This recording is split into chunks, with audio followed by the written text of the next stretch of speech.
Hello, everybody. AB Media 83 here, and today we're covering the Florida debates. The Florida debate. I'm getting tongue tied. The Florida debates. So let's not waste any time and get started. 'Cause I plan to cover a couple. Share my screen. Hope everybody's doing all right today.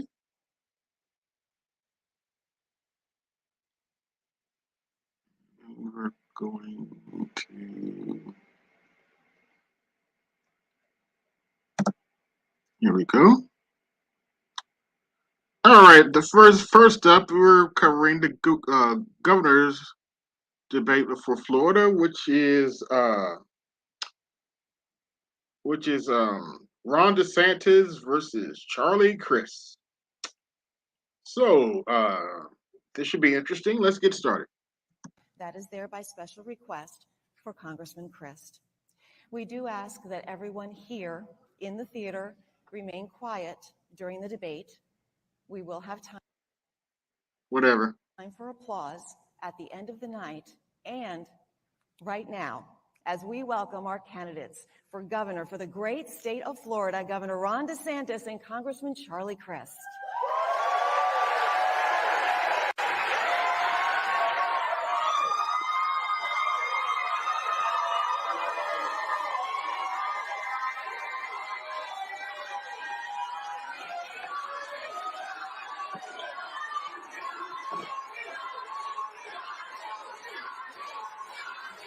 All right.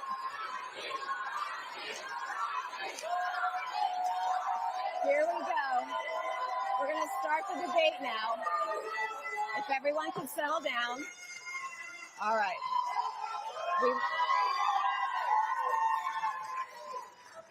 We need to get going. We have such a short amount of time. Gentlemen, welcome.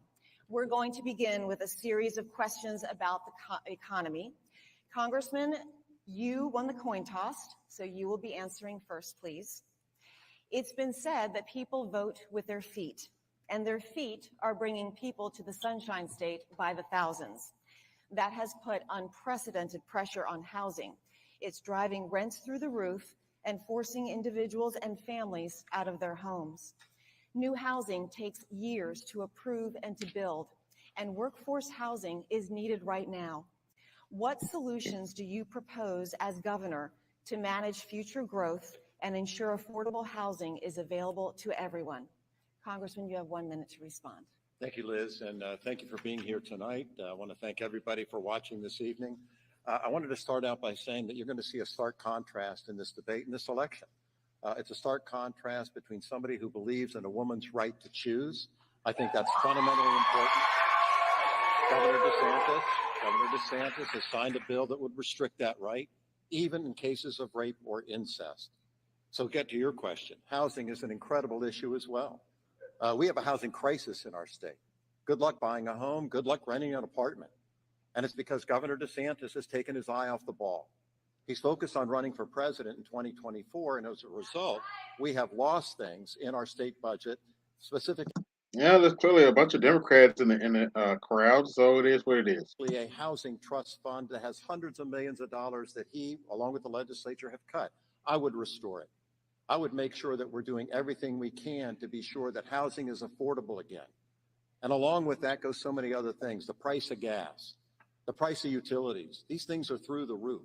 We have inflation in Florida that's unique to any other state. And the problem is our inflation's too high under his leadership. That's time. Governor, you have 1 minute.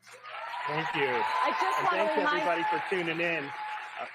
Charlie Crist has voted with Joe Biden 100% of the time to give us these inflationary policies and to drive up the cost of everything that we're doing. And the fact of the matter is, over the last 2 years, we've now have record inflation all across this country at 40-year highs. He supports Biden's energy policies, which have made gas and utilities more expensive.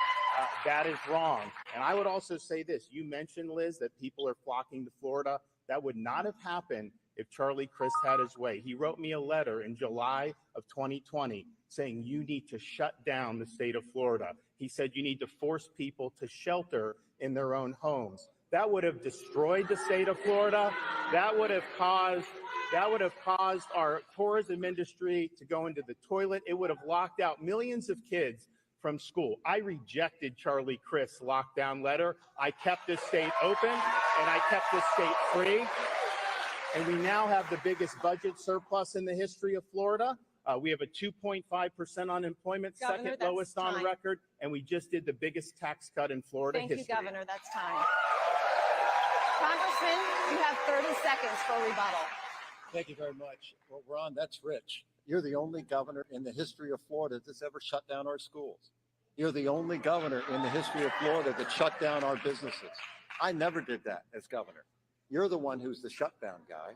We need to have somebody who is at the helm that understands it's important to listen to science, to do what's right, to utilize common sense. You don't just shut down at the outset, and then when it's politically convenient for you, you want to open. Okay, just for a little reference, during 2020, we had a COVID outbreak where hundreds of thousands of people were dying, and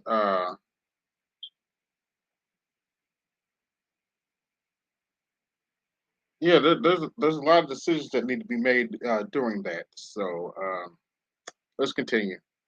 Back up to score political points for your race for president. That's not right. It's not what the people deserve. Governor, you have 30 seconds. Well, so he opposed having kids in school. His supporters sued me to keep the kids out of school in 2020. And how critical was that decision? We just got the nation's report card, the results from all 50 states.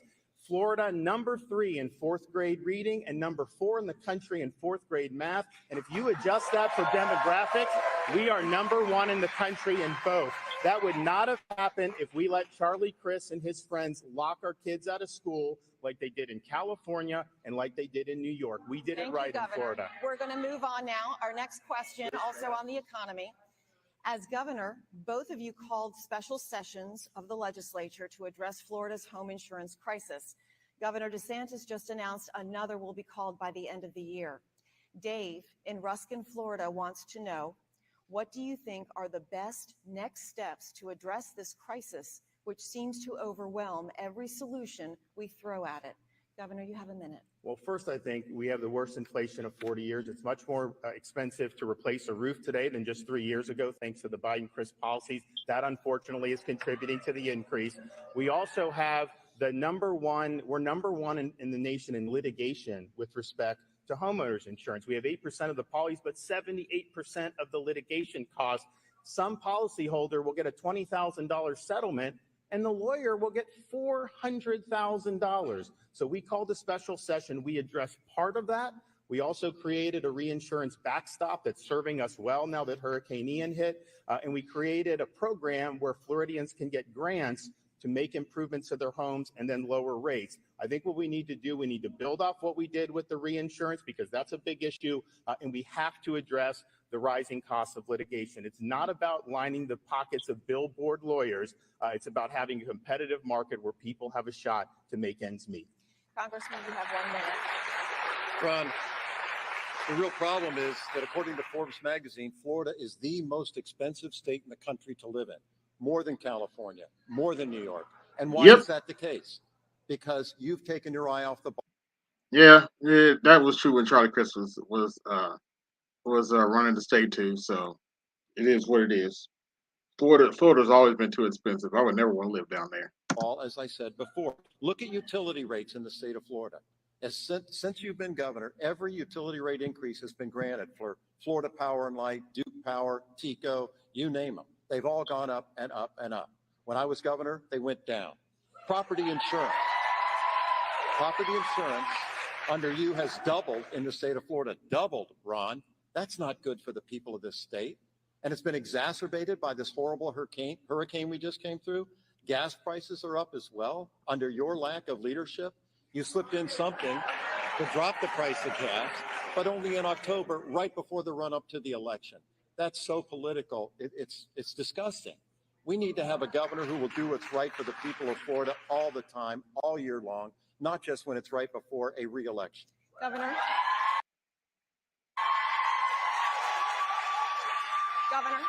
Well, why are fuel and natural gas prices up? Because of the Biden-Crist energy policies. They're waging war on American energy.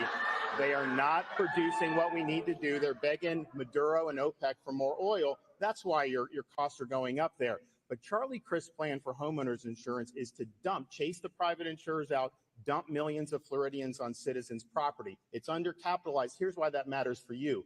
Citizens has mandatory assessment authority. So there could be a storm that hits Tampa Bay. Maybe you're renting a place in Miami with a car. They can assess your homeowner's insurance, Governor, your that's auto's time. insurance, and your renter's insurance. His plan Thank would you, end Governor. up capsizing the state of Florida That is if we had time. a real storm. Congressman, you have 30 seconds. Thank you, Liz. I appreciate your courtesy. I think it's incredible that we hear this out of Ron DeSantis. He's talking about our economy. He's talking about property insurance. And everybody watching tonight knows that your property insurance is up under him. That's the problem. He could have addressed it in the regular session. He didn't. He could have addressed it in his first special session. He didn't. He's now calling a third special session. I don't think the third time's going to be the charm because his focus. This is clearly a Democratic crowd, but we took fair to Charlie Crist. He's doing a better job answering the questions.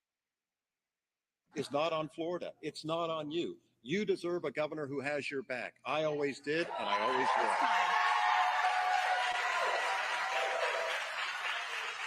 I'm going to stop right now and ask that our audience please stop. We're not going to get through all the questions, and we have a lot of ground to cover. So please, that needs to be the end of the applause. We'll have time for applause at the end. Our next question. As communities rebuild after Hurricane Ian, a story of destruction and recovery we cover again and again. Do you believe it's time for new regulations, restrictions, or limits on where and how we build along the coast? Being on the water is a defining part of the Florida lifestyle, but these homes and businesses are regularly subject to devastating losses, which then cost all of us billions. Does something need to change? Congressman? Hurricane Ian was a disaster storm, a nightmare, frankly. We had, the structure go up for all of the buildings in Florida right after Hurricane Andrew years ago. And thank God that happened. And in this part of the state where the storm hit right after Hurricane Charlie, even more so. So I think we've addressed that. What needs to be addressed is how we treat a storm before it makes landfall. And unfortunately, Governor DeSantis failed on this. What happened is this storm was approaching Florida, one of the biggest storms in the history of our state, the most deadly storm in the modern history of Florida. And what was Governor DeSantis doing? The Friday night before it made landfall, he went to a football game. He was AWOL for almost 24 hours, didn't encourage Lee County to evacuate. And as a result, 100 people lose their lives. That's not a good record, and that's not good leadership. And Florida deserves better. We have to be prepared when the storms are coming in. He had access to all the modern technology you could have, all the modern radar available, and he still failed to have them evacuate. Thank you, Congressman. That's Governor? unbelievable. You have 1 minute. Look, I'm proud that we had 42,000 linemen staged, ready to go, unprecedented array of first responders. We were able to get in record time, effectuate thousands of rescues, get the power back on for millions of people in record time. And when the bridges got wiped out in Pine Island and in Sanibel, people thought those islands were going to be severed from the mainland for 6 months to a year. We did the Pine Island restoration in 3 days, and we did the Sanibel Causeway restoration in 2 weeks. Now those islands have the ability to recover, and Charlie Crist is sitting there. You know what he was doing during this? He was in hiding out in Puerto Rico. He wasn't helping his community here. And then when he got back, what did he do? His campaign was soliciting campaign contributions from storm victims. That is unacceptable, and that's not what a leader would do in a time of despair. Congressman, you have 30 seconds. Governor, that's not true, and you know it. Let's face what the facts are in this situation. So, whether it comes to COVID or it comes to the hurricane, Ron ignored science. He doesn't think that they know what's right to apply to. And he thinks he knows better than everybody. Look at any issue that we're facing in the state of Florida. He thinks he's the only one that has the right answer, whether it's usurping your local school board, whether it's doing. Be sure to hit the like button, share, and subscribe. For example. I mean, it's unbelievable what has happened. And That's so you time, have to apply science and Congressman, do what's that's right time. for the people and protect them. Governor? Yeah, and I reject my opponent's attempt to politicize this, because these local communities did mobilize. And if you looked at that track, everyone was focusing on Tampa Bay the Monday night before the storm. We woke up Tuesday morning, the models had shifted into Sarasota. All the folks in Southwest Florida were activated. Lee County did issue evacuations. You had a number of residents that had been through a lot of hurricanes, and it looked like it may be going a little north. So people were following that very intently. Those folks did a good job. You know, the governor, our message was listen to your locals. It's ultimately a local decision. They do the shelters, but I stand by every one of our local counties. They stood up, they worked hard, and they made the best decisions they could with the information that they had. Our final question on the economy, John in Gainesville asks, what are your plans to reduce the effects of inflation on Floridians if the federal government cannot come up with a viable solution? Governor? Well, we know that these are the effects of the Biden-Crist policies, the worst inflation in 40 years. And Charlie Crist votes with Biden 100% of the time. And he says that Biden is the best president he's ever seen. So he's locked together with these policies that have hurt so many people throughout our state and our country. Here's what we're going to do. One, we have the 5th lowest gas prices in the country right now because we did do a gas tax holiday. We're proud of that. What we're going to do for Floridians who commute, we're going to reduce tolls by 50% statewide for all commuters in the state of Florida. We are going to make all baby items, diapers, cribs, wipes, you name it, tax-free permanently in the state of Florida so you can raise kids and get by. You know, we have a 5 and a 4 and a 2-year-old. Our 2 oldest are out of diapers. My wife asked me, why didn't you propose that your first year in office? Well, you live and you learn. And we're also going to say that pet food is going to be tax-free in the state of Florida. So this is going to be the largest tax relief plan in the history of the state of Florida. You're able to do that when you have a strong economy and the largest budget surplus in history, which we have right now. Congressman, you have 1 minute. Well, that's interesting. I would agree with your wife. You should have done that the first year you were in office. I mean, aren't you supposed to be helping us all 4 years instead of just the last year? And Ron, you talk about Joe Biden a lot. I understand. You think you're going to be running against him. I can see how you might get confused. But you're running for governor. You're running for governor. And I have a question for you. You're running for governor. Why don't you look in the eyes of the people of the state of Florida and say to them, if you're reelected, you will serve a full 4-year term as governor? Yes or no?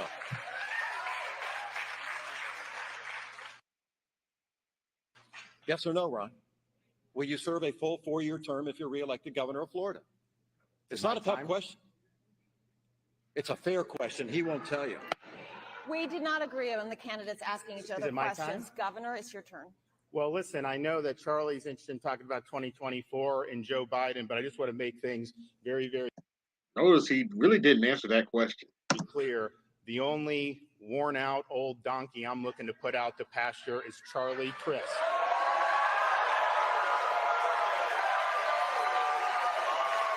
And you want to talk about standing up for taxpayers.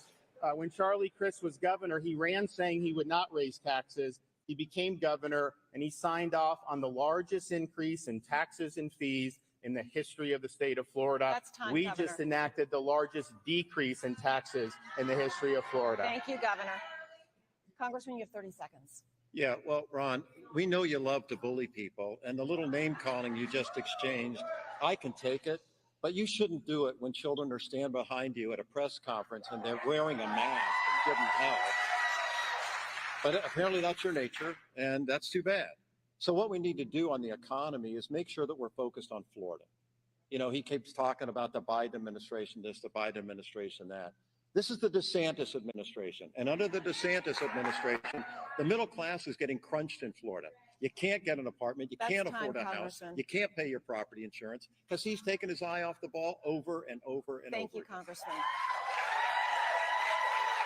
We are now going to move on to another topic that is top of mind for many Florida families, education. The pandemic and remote learning exposed parents to what was going on in America's classrooms like never before. Disputes over masks and reopening schools had parents across Florida demanding more say in their children's education. Part of your response, Governor, was to sign the Parental Rights in Education Act, which you, Congressman, called a, quote, heinous piece of legislation. Governor DeSantis, the Parental Rights in Education Act and the Stop Woke Act are centerpieces of your agenda for Florida schools. Why? And Congressman, do you believe it's important to educate students in kindergarten through third grade about sexual orientation and gender identity? Congressman, you have 60 seconds. What I think is important is to educate children on science, math, and history, and true history and facts. Since we're talking about education in Florida, 9,000 teachers and staff have left Florida because of the way he has treated public schools in our state, and it's wrong. We are the third largest state in America, and his administration is paying our teachers 48 out of 50 states. That's embarrassing. We can and we should and we need to do better than that. We need to have a focus on education and not politicize and make political war zones out of our schools. We need to support our schools, support our teachers, have our parents involved. That's absolutely essential. And that's what we need to get back to, is basics, instead of having all these cultural and political wars that Ron loves to do, as I said, because he wants to run for president and he's out of state raising all this money all the time. Governor, you have 60 seconds. Well, I would say when you oppose the Parents' Rights in Education bill, which prevents 6, 7, 8-year-olds from having sexuality, gender ideology injected in their curriculum, you are the one that's waging the culture war. I'm simply defending parents and students because it's inappropriate to have that in elementary school. It's inappropriate to tell a 6-year-old that they were born in the wrong body. It's inappropriate to tell an 8-year-old that they may have been born a girl, but maybe they're really a boy. Now, I'm sorry, I agree with Ron DeSantis on that one. Yep, I agree with him on that one. That's wrong. We need to do the basics. We need to teach them to read, write, add, and subtract. And if we do that, we'll continue to lead in fourth grade reading and fourth grade math, like we did in today's NAEP results, which is a great testament to having open schools and a lot of hardworking folks in our school system. I also signed, I'm the father of a 5-year-old daughter and a 2-year-old daughter, as well as a 4-year-old son, but my daughters are very athletic, and we signed legislation to protect the right of women athletes, that you should not have someone competing on the men's team for 3 years and then switch to the women's team. Charlie Crist opposed that bill. Agreed. He said he would have vetoed it. I'm going to protect women's sports in the state of Florida. Congressman, you have 30 seconds. Thank you very much. There you go again, Ron. It's all about culture wars. It's all about dividing us. Look, I have my issues with Ron DeSantis, but I agree with him on this. Transformers should not be competing with females. I'm sorry. I'm a uniter. I think we need to be giving our state a chance to unite again. You love dividing our state. Whether it's blacks against whites, whether it's gay against straight, whether it's young versus old. You're making it harder for people to vote in our state. We just started early voting today, and he made it harder to mail in ballots. I have a 90-year-old father, an 88-year-old mother. They love to exercise vote by mail. He's made it harder, along with the Florida legislature. That's anti-democracy. Governor, you have 30 seconds. I think denying girls and women athletes the right to compete fairly, I think that's divisive. I think it's divisive to rip opportunities away from our girls in the state of Florida. And you want to talk about divisive? The day after Charlie Crist won his primary, he said, anyone that supports the governor, you have hate in your heart and I don't want your vote. Well, think what that means. I'm endorsed by every police group in the state of Florida. I'm endorsed by the firefighters. I'm endorsed by the truckers, the nurse anesthetist, retail federation, farm bureau. The whole cross section of the state of Florida is backing me. They do not have hate in their hearts because they reject Charlie Crist. They want to keep Florida going and they want to keep Florida free. Our next question is also on education. Critical race theory has ignited controversy in school districts around the country. Here in Florida, it is now against the law to give lessons which might cause a student, quote, psychological distress because of actions in which the person played no part committed in the past by other members of the same race, color, national origin, or sex. Hey, what's going on, Art? The best way to address issues of race in our history and in modern life in the public school Yeah, I'm setting. covering a couple of Florida debates. Florida statutes require teaching all of American history, including slavery, civil rights, segregation. It's important that that's taught. But what I think is not good is to scapegoat students based on skin color. It's not good to distort American history by saying that the American Revolution was fought to defend slavery, which is not true. I think we should have a history like Abraham Lincoln believed in our founding, like Frederick Douglass. These are great eternal principles. We've got a great Constitution, and people have used those principles to make great progress over the course of our country's history. I'm proud of our history. I don't want to teach kids to hate our country. I don't want to teach kids to hate each other. And the way to stop discrimination on the basis of race is to stop discriminating on the basis of race. Congressman? Thank you. You know, he talks about not teaching about the history of our country that might offend some people in our schools. We ought to teach facts in our schools. We ought to teach the truth in our schools. There's an old expression, Ron. Those who don't know history may be condemned to repeat it. Usually people use that in reference to the Holocaust. I wish the Democrats It would could learn be just that. as easy But to be anyway. reference to slavery in our country. It happened. It's a fact. We shouldn't have a whitewash approach to educating our children. That's not right. How are they going to do well in life if they don't even know our own history? And we're not going to teach people to hate each other in our schools. I don't know where you get that idea. I don't have hate in my heart. And I don't think we need to be doing that in our schools. Why you think that's happening right now is beyond me. We need to get back on track. We need to apply common sense. We need to do what's right. And you're taking away from all these other issues because you don't want to talk about taking away a woman's right to choose. You don't ever want to talk about it. And that's on the ballot in this election. That's time, folks. And you've even signed a bill that would take away their right in cases of rape and incest. It's unconscionable. Congressman, No wonder you want to talk about all this crazy We're going to have stuff. to leave it right there. Governor, you have 30 seconds. Yeah, so it actually, if you look around the country, they do have programs, unfortunately, well, they will take a student, look at their race, say, okay, you're white, you're an oppressor. If you're black, you're oppressed. And think about what that does to a 6 or 7-year-old kid. That's wrong. You're seeing that. You have people that are teaching, and actually his running mate has said this in the past, that teaching the United States was built on stolen land. That is inappropriate for our schools. It's not true. And I'm happy that we're going to be able to have accurate history, and we're going to make sure that we honor those who have sacrificed so that we can be free. Congressman, you have 30 seconds.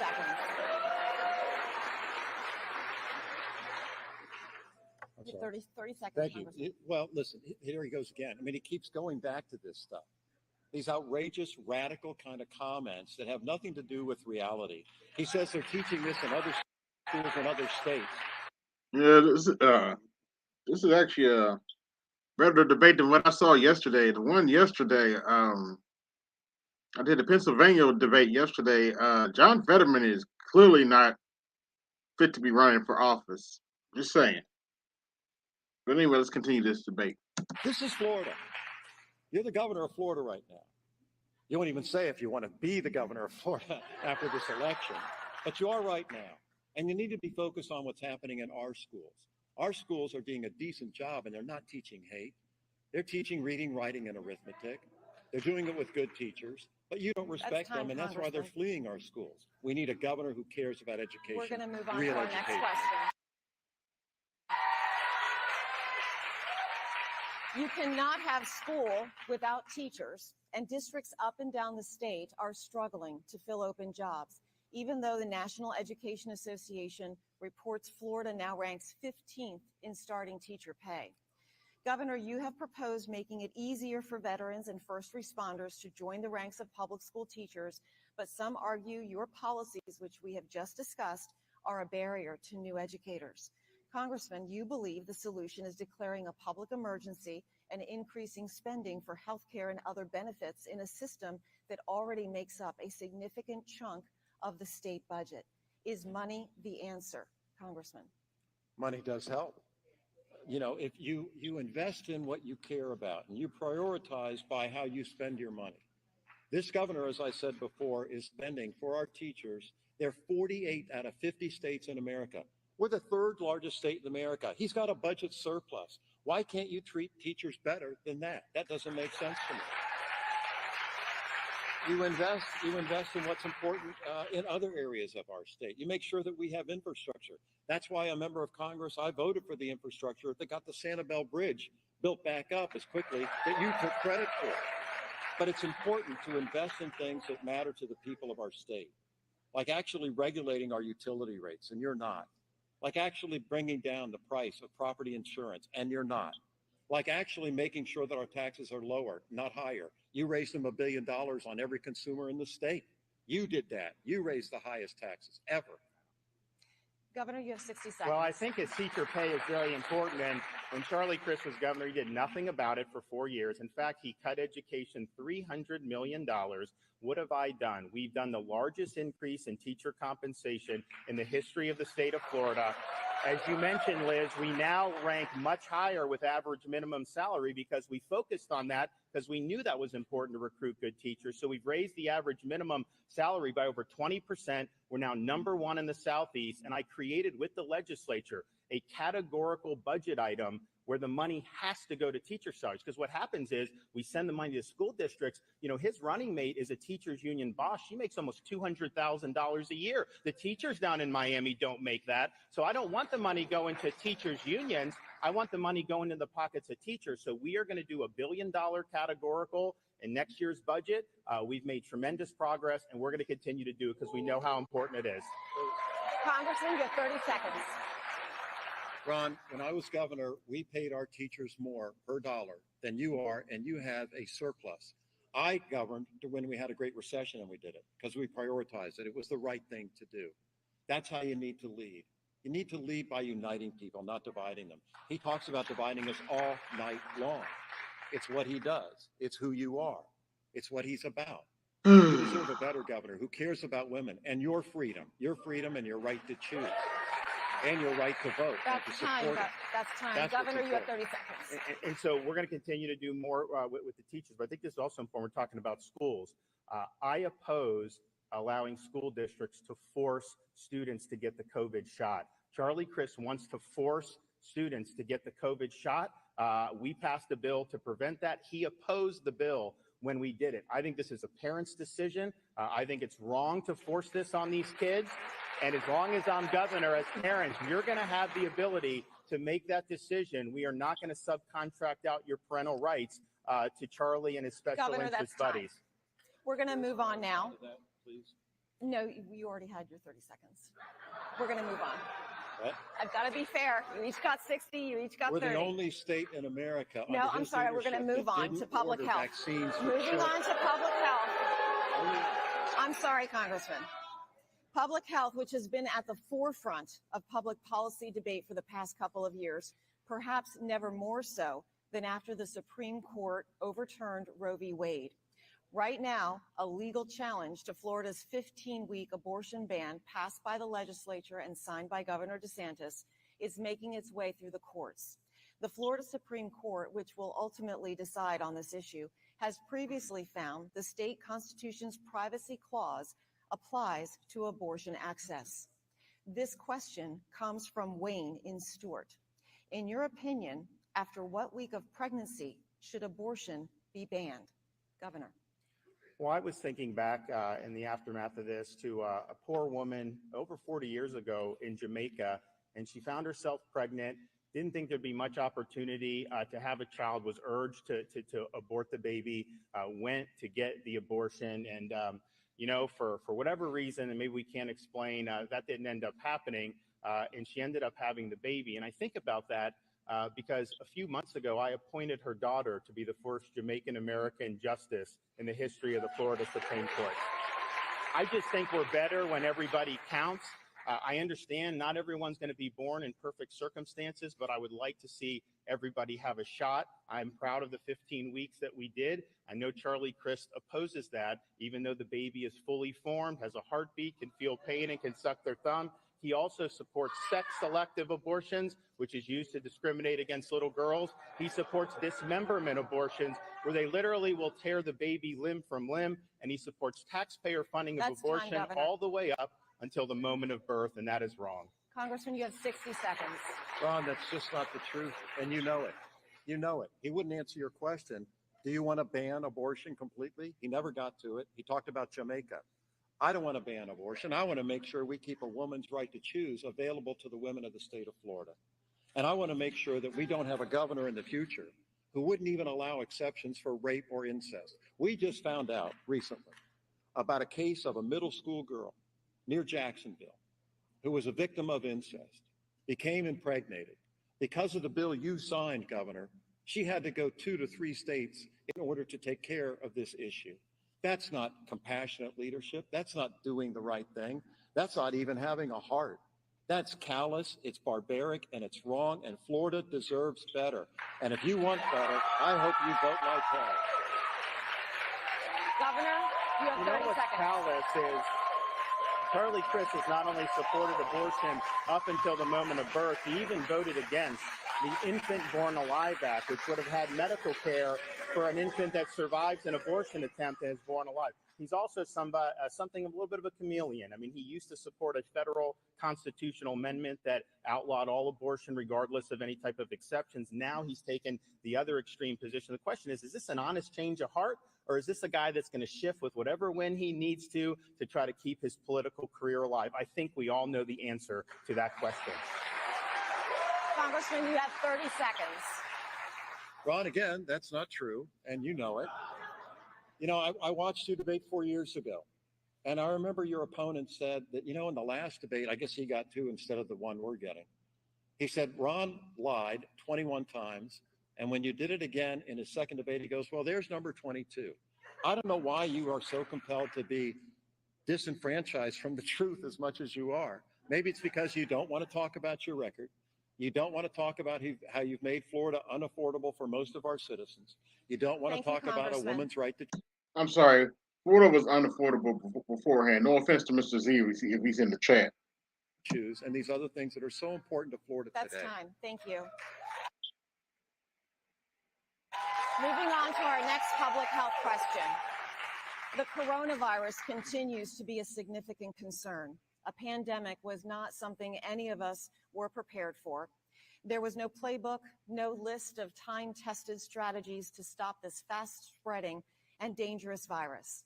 By the summer of 2020, Florida was slowly reopening under Governor DeSantis, while Democratic members of the state's congressional delegation, including Congressman Crist, were calling for new stay-at-home orders and a statewide mask mandate. Looking back more than 2 years later, are you satisfied with your approach to the COVID response? Congressman? Yeah, I'm satisfied with my approach. I would have listened to scientists, unlike the governor. You know, he wants to talk about how we reopened this and we reopened that. You can keep things reopened, but you got to do it with an eye toward what healthcare providers tell you. Not being arrogant, so arrogant that you won't listen to their advice about when masks are appropriate and later on when they probably are not, like now. We don't need them now. But you take a common sense approach and you do what's right. Ron, I wouldn't pat yourself on the back too much about your response to COVID. We've lost 82,000 of our fellow Floridians. And when you look at the Thanksgiving table, one of those empty seats is probably one of those people for many families watching tonight. And if we had only had the standard of other states in the United States, 40,000 of those people would still be alive, enough to fill Tropicana Stadium in St. Petersburg. That's tragic. That's time. So Governor? he didn't quite acknowledge, he called for harsh lockdowns in July of 2020. And if that had happened in this state, it would have destroyed the state of Florida. Our hospitality and tourism industry, which has thrived, would have gone into disrepair. It would have thrown millions of Floridians into turmoil. And I can tell you, as Charlie Crist and his friends in Congress were urging you to be locked down, I lifted you up. I protected your rights. I made sure you could earn a living. I made sure you could operate your businesses. And I worked like heck to make sure we had all our kids in school in person 5 days a week. Congressman, 30 seconds. And we had one of the highest death rates in America, Ron. And over 6 million of our fellow Floridians have gotten COVID under your leadership. Now, that's not something to be boastful and proud about. I'm pro-business. I want to make sure we keep our businesses open. I'm not the governor who attacked Walt Disney World because they deigned to express their point of view. I'm not the governor who attacked the cruise industry because they just wanted to make sure that their customers weren't sick before they got on the boat. That's you. You're the most anti-business governor I've ever seen. That's time, Congressman. Governor? Yeah, except for all the businesses that are moving down here and leading the nation in net in migration. And I'm proud, we said seniors first. We worked with nursing homes. We worked with testing with seniors. We did monoclonal antibodies. And the result is 38 other states had higher COVID mortality rates for senior citizens than we did in Florida. And I think that that's the approach people should have taken. Focus on the vulnerable population, but make sure you're not locking down the rest of the people. We've thrived as a result. That would not have happened if Charlie Crist had got his way and locked down the state of Florida in July of 2020. Thank you, Governor. Across the country and here in Florida, lawmakers are divided on the issue of gender transitions for minors. The Florida Department of Health has held firm that there are risks associated with certain puberty blocking and hormone therapies for children, despite pushback from the federal government and other states. Where do you stand on minors undergoing so-called gender-affirming medical procedures and therapies? Governor? Hell no. Well, so-called is important because when they say gender-affirming care, they mean giving puberty blockers to teenage girls and teenage boys. They mean doing double mastectomies on young girls. They mean chemically castrating young boys. That is wrong. We are not going to allow that to happen in the state of Florida. A lot of kids go through a lot of different things. A lot of the dysphoria resolves itself by the time they become adults. And we have a number of people that have spoken out in favor of what we're doing to say you should not mutilate minors. And they went through this when they were minors. Now they're adults and they regret it. And other countries in Europe that went down this road have now backtracked. And so we're doing the right thing. It's inappropriate to be doing basically what's genital mutilation. I agree. Congressman, you have 1 minute. This reminds me of your position on a woman's right to choose. You think you know better than any physician or any doctor or any woman in a position Nope. to make decisions about their own Bro. personal health. I You want to be can't the back judge. that. No. You want to decide about what people should do Nah, with their I own can't back physical that. being, with the betterment of their health, with whether or not they want to make sure that they can practice their right to choose as a woman. That's just not right. I don't believe in that. I believe that we need to do unto others as we would have done unto us. It's called the golden rule. And Ron, if you ever knew the golden rule, clearly you have forgotten it. You don't have the temperament to be kind and decent to other people who don't look like you, who don't act like you, and don't contribute to you. But we're all children of God. And that doesn't mean that you're the one who's supposed to judge about what other people are supposed to do, particularly women with their body. Governor? We're talking about 13 and 14 and 15-year-old kids. They are not in a position to know whether they can undergo a radical procedure that physically alters their body. I agree. If you're a 15-year-old, you can't go get a tattoo in the state of Florida, yet we're saying you could get a double mastectomy? Of course not. It is inappropriate to do this for minors, and in Florida, we are not going to allow that to happen here. Congressman? Again, this is a difficult for minors. I mean, you should just be honest with This people. is a difficult Congressman's turn. issue for anybody. And, he talks about it like it's fun. It's not. These are difficult issues and they deserve mature leadership. And you deserve to have a governor who understands that a woman has a right to choose, that you need to have somebody who understands and respects that decision. I was raised with 3 sisters. I'm an only son. I learned as a very young boy to respect women. And it's important to respect all. Congressman, that's time. And it just doesn't sound to me like Governor DeSantis wants to do that, to respect some other family's decision about what they want for their We're children. going to leave it there. Thank you. Moving on now to another topic. Gentlemen, illegal immigration continues to make headlines from our southern border to the shores of our state. Governor, your administration recently used state funds to transport migrants from Texas to Martha's Vineyard. Why? And do you believe that was an effective use of taxpayer money? Congressman, you called the flights inhumane. Do you believe Florida should be a sanctuary state? Congressman? I thought what the governor did was a horrible political stunt. It's all part of the plan. I knew they were shipping those migrants to other states. It's all part of the plan. We have an immigration problem. We have a problem at the border. We need to secure the border. I agree with all of that. But it doesn't mean that you use Florida taxpayers' dollars to charter 2 jets, go to Texas, lie to people, get them onto planes, fly them up to the northern part of our country. And Agreed. one of them's a 1-year-old baby. Another is a pregnant woman.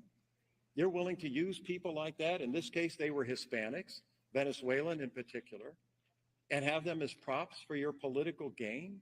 That's not the way to change policy. You can change policy and do what's right to secure the border by having comprehensive immigration reform. That's what I voted for in Congress. When you were in Congress, you wouldn't do it because you want to keep this issue alive. You want to have it as a wedge issue. And you want to pull political stunts like you did with the taxpayers' dollars of the people of Florida. That's not what it's for. That's not what you should have done. It isn't funny. It's not right. And you were inhumane in how you treated these people. That's time, Congressman. Governor? Well, you say you're for the secure border, but this is all happening under the Biden administration and the policies that Charlie Crist supports. We've had millions and millions of people pour in across illegally. We've had record numbers of fentanyl come in. We now see it ravaging our communities like never before. I didn't hear people like Charlie expressing outrage about that. We've had criminal aliens come into the country. We just had a sheriff's deputy from Pinellas County killed by a twice deported illegal alien who came across the border illegally 6 months ago. I didn't hear any of the outrage about that. It's only when they go to DC, New York, or of course, Martha's Vineyard, then all of a sudden this is, you know why? Because we have elites in this country that want to impose policies on you, but they don't want to have to suffer the same consequences that you may have to in your community. What we did, it's sad that it comes to this, but what we did. Well, look, I'm no fan of Ron DeSantis, but when he's right, he's right. Put this issue front and center. I think we need to reinstitute Remain in Mexico, and I think we need to secure the border because the fentanyl is absolutely out of control. Congressman? Well, if you want to secure the border, you ought to support policies that actually will secure the border, like comprehensive immigration reform. When you were in Congress, you wouldn't do it because you like having it as an issue for political scoring in points that you want to have for a future campaign. And let me remind the viewers, he wouldn't even answer you if he would stay 4 years if you reelect him as your governor. You're running for governor. You're asking them to vote for you for governor. At a minimum, you ought to be able to tell them if you get reelected, you'll serve as governor. Ron? Governor? So we had the border that was in much better shape in January of 2021. The Biden administration reversed almost every policy that was in place, and they opened the floodgates. That's why we have the problem. It's not from some phantom piece of legislation. And, I hear Charlie Crist talking about some of this other stuff. He, as a congressman, made $174,000 a year. You know how many days he showed up to work in Washington, D.C. this year? 14 days. Imagine that deal for you. You show up 14 days and you make over $100,000.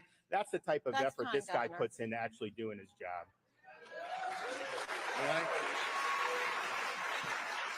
I do want to remind both of you that your campaigns agreed that candidates would not ask each other questions. Just wanted to remind you.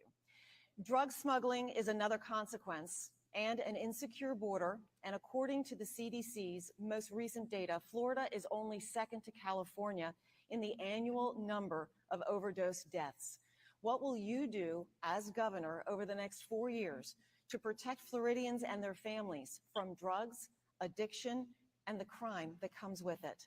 Governor. First, let me tell you what we have done. And we've done 500,000 doses of Narcan to first responders, which have saved a lot of lives. We also created a CORE program, Coordinated Opioids Recovery. And basically, we're trying to get people who are addicted to have stabilization in their life. We patterned it after a program in Palm Beach. We now have 12 of these addiction stabilization centers around the state of Florida. And then I signed legislation raising the penalties for people who are trafficking fentanyl and fentanyl analogs. If you're trafficking that garbage, that poison, you are killing people in our state, and we are going to treat you like the murderer that you are. Congressman? Well, we're talking about enforcing our laws, making sure that we have leaders that understand that these laws are on the books for a good reason. So what you need to do is have somebody as an attorney general. I actually served as attorney general, the top cop of Florida. And I understood in that role how important it was to enforce our laws, and we did it day in and day out. It's important to make sure that not only with the drug problem we're dealing with, but also all the laws in crime. Crime is up under Governor DeSantis. Crime was down when I was your governor because we enforced the laws and made sure Floridians were safe. That's the kind of leadership that we have to have. It's common sense For those of you leadership. just coming in, Stop like, the be flow sure to of like, drugs. share, I and already subscribe told you to we the need to channel. secure the border. I support that. He said that I don't, but I do. And I think it's really important that we have common sense applied to all these issues. Enforce the laws, keep our state safe, keep our schools safe. He won't even effectuate a ban on assault weapons to keep our kids safe in school. That's wrong. I think it's right. That's We ought to time. do it. Governor. Well, this is an important issue because Charlie Crist has endorsed the idea of, quote, reallocating funding away from the police, I guess to give to social workers. But if someone's robbing your house, you don't want a social worker coming up to help you. You need the police. And so that's why all these police groups are endorsing me. And they have said that Charlie Crist's crime policies are very dangerous. He used to be tough on crime 6 political parties ago, but now he's admitted that he has softened up on crime. But we've seen what's happened in all places all across the country. People are moving to Florida because we're a much safer state than the Californias and the New Yorks of the world. Congressman. Well, Ron, if that's the case, how come crime is up under your 4 years as our governor? And you allege that I want to defund police? As a member of Congress, I voted for another $200 billion to go to law enforcement in our country to fund the police. Once again, he misrepresents the facts. It's a shame that he does it, but we have to get back to basics, folks. This is our state. This is our Florida. We need to have a governor who will bring us together, not divide us like he's doing all night tonight. That's time, Congressman.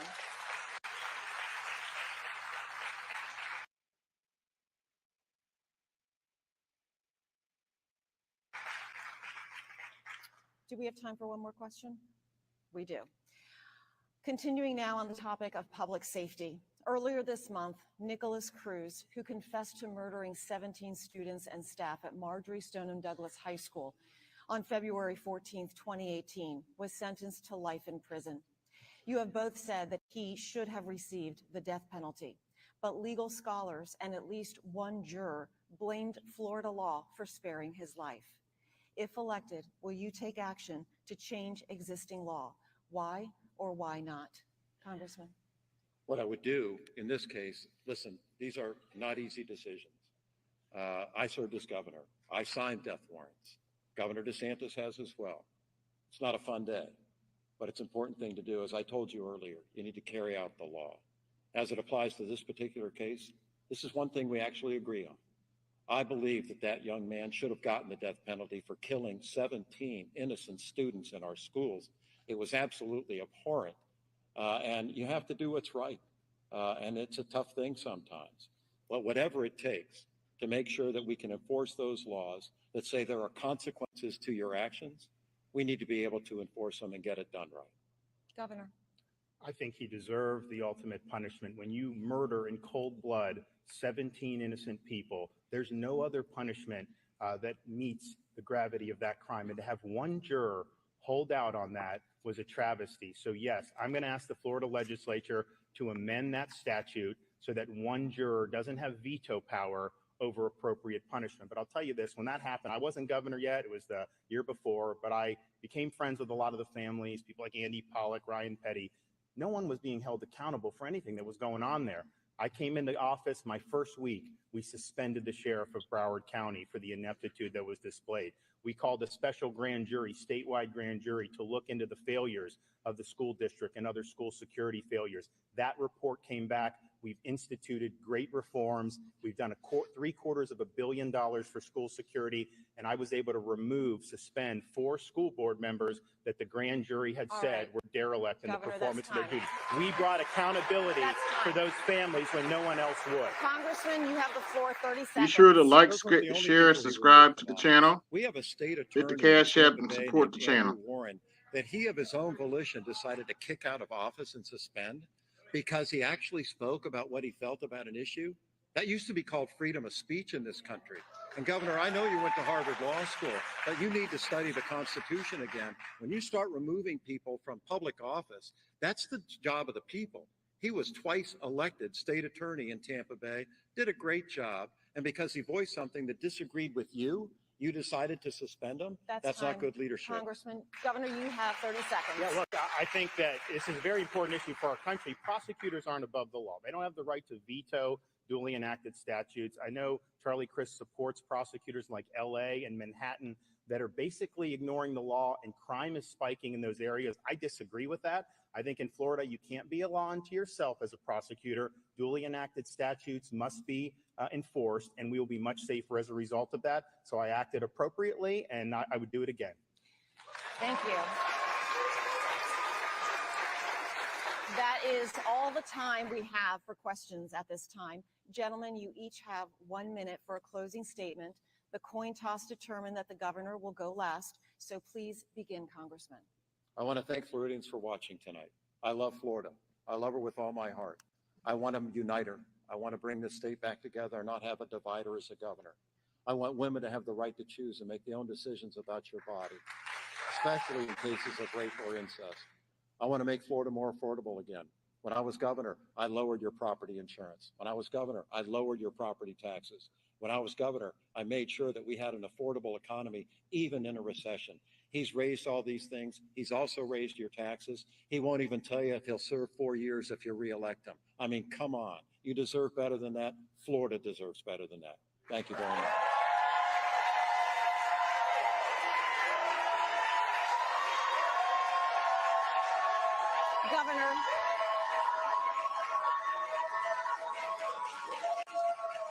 Governor, you have your closing statement now, 60 seconds. Well, thank you. We have accomplished an awful lot over these 4 years. We have the largest budget surplus in history. We have a 2.5% unemployment, second lowest on record, and we just delivered the biggest tax relief in the history of the state. We've expanded school choice. We've protected parents' rights, and we've done the largest increase in teacher pay in Florida history. And even though it had years of neglect, we made historic restoration for our Everglades and improvements to our water quality, because water is the foundation of not just our economy, but our way of life. And then when a once-in-a-century pandemic hit, I led based on facts, not based on fear. I lifted you up while some like Charlie Crist wanted to lock you down. I took a lot of flack in the process, but through it all, I was always more concerned about protecting your job than I was about saving my own. I took the arrows so you wouldn't have to. We will continue to fight the good fight. We will continue to run the race. We will continue to keep the faith. We've accomplished an awful lot, but we've only begun to fight. God bless you, and I ask for your vote on November 8th. Many thanks to our candidates, our media. Yep. Truth of the matter is, I don't like either one of these jackasses. But it's not up to me. It's up to people who live in Florida. It is what it is. All right. Let's move on to the next debate that I plan to cover. And this is the Senate debate between Marco Rubio and Val Demings. This should be interesting. Senator Marco Rubio, Congresswoman Val Demings, Decision 2022, Before You Vote, U.S. Senate Debate, made possible by Florida Press Association, these proud partners, and statewide sponsors. Now, tonight's moderator, WPBF 25 news anchor, Todd McDermott.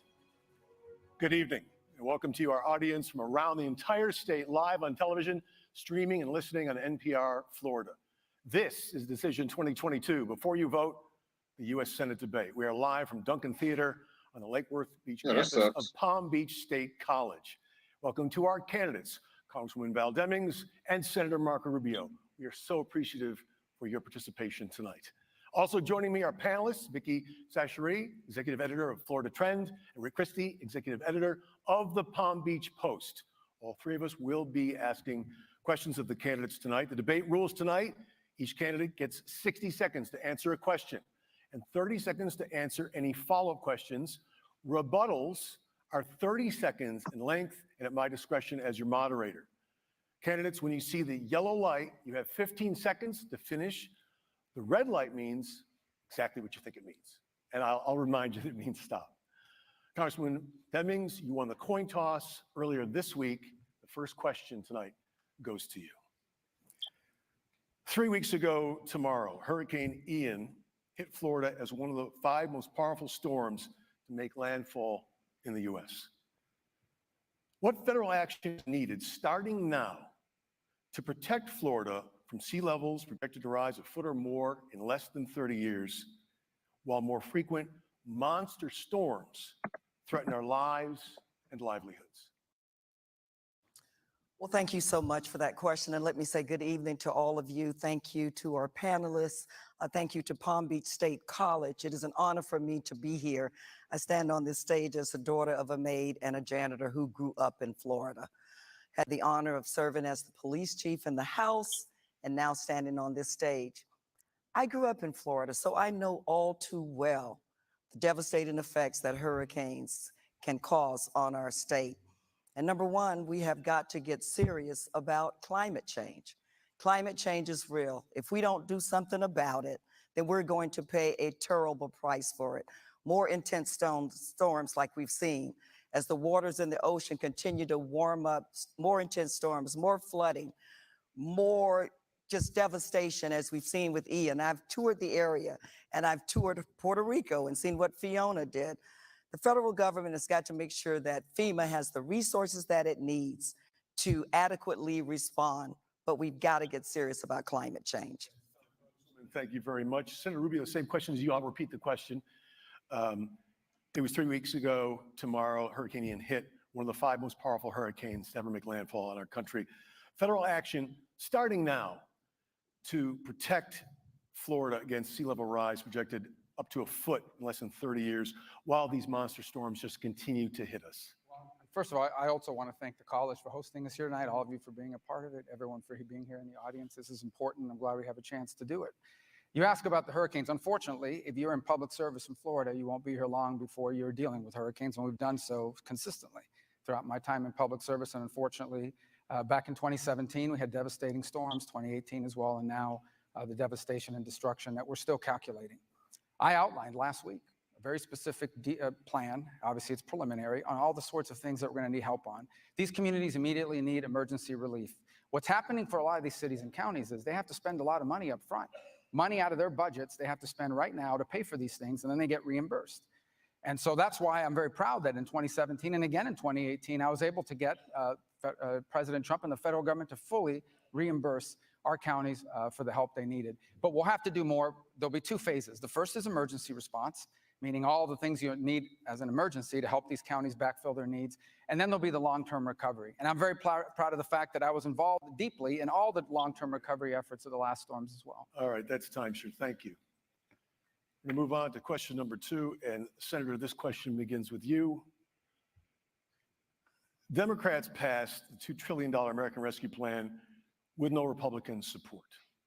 Now inflation rates, not seen in 40 years, show no clear sign of abating. Prices for just about everything, housing, gasoline, groceries, are way up. A Federal Reserve Be sure to Bank like, San share, and Francisco subscribe to analysis the shows channel. Injecting trillions of dollars in pandemic relief into this economy caused up to 3% of what is approaching a 9% U.S. inflation rate. And it's worse in Florida. What can you do to help families now? Well, I think the first thing we have to start doing is stop spending that kind of money. We had already done 2 pandemic reliefs. This came on top of it. And they were warned. The Democrats were warned by Larry Summers, by other Democrat economists, you do this, you're going to fire up inflation. So that's number 1. Number 2 is we've got to begin to produce American oil again. Why are we begging Saudi Arabia for oil?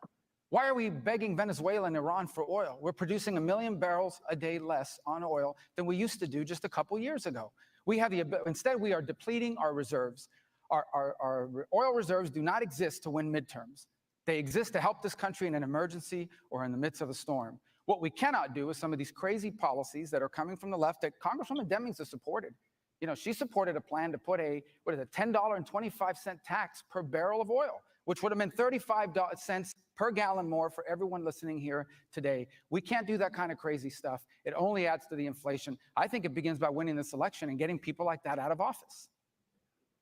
And that's time.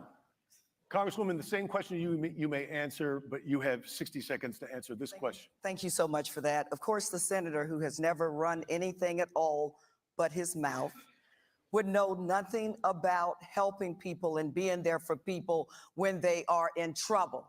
No one planned the pandemic, but our response to it is everything. Individuals were hurting, families were hurting, businesses were hurting. We passed the CARES Act, which the senator supported. There were some problems in the CARES Act with the Paycheck Protection Program that you love to take credit for. Some say it was poorly written. Some say it didn't help the people that it was supposed to, didn't save the jobs that it was supposed to. There was a way to fix the problems in the PPP through the American Rescue Plan and help people that were in trouble.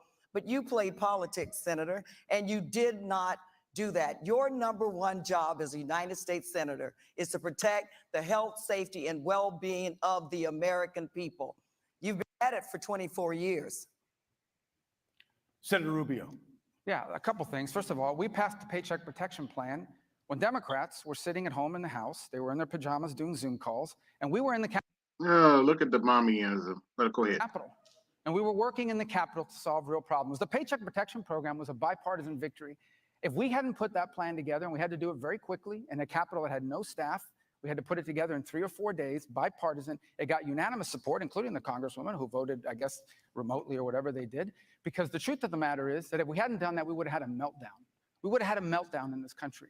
We saved millions of small businesses. I am incredibly proud. It is a bipartisan achievement. Had we not done it, we would have had a depression in this country. The Congresswoman likes to talk about helping people. She's never passed a bill. She's never passed a single bill. She's been in Congress for over half a decade. She's never passed a bill, not PPP, not anything. Not a single bill she's passed has ever become law. I'm proud of the fact we saved millions of jobs. I'm proud of the fact we did it in a bipartisan way. That's not true. I know the senator, look, and I'm really disappointed in you, Marco Rubio, because I think there was a time when you did not lie in order to win. I don't know what happened to you. Are you his mommy? I mean, seriously, are you his mommy? God. You know that is not true.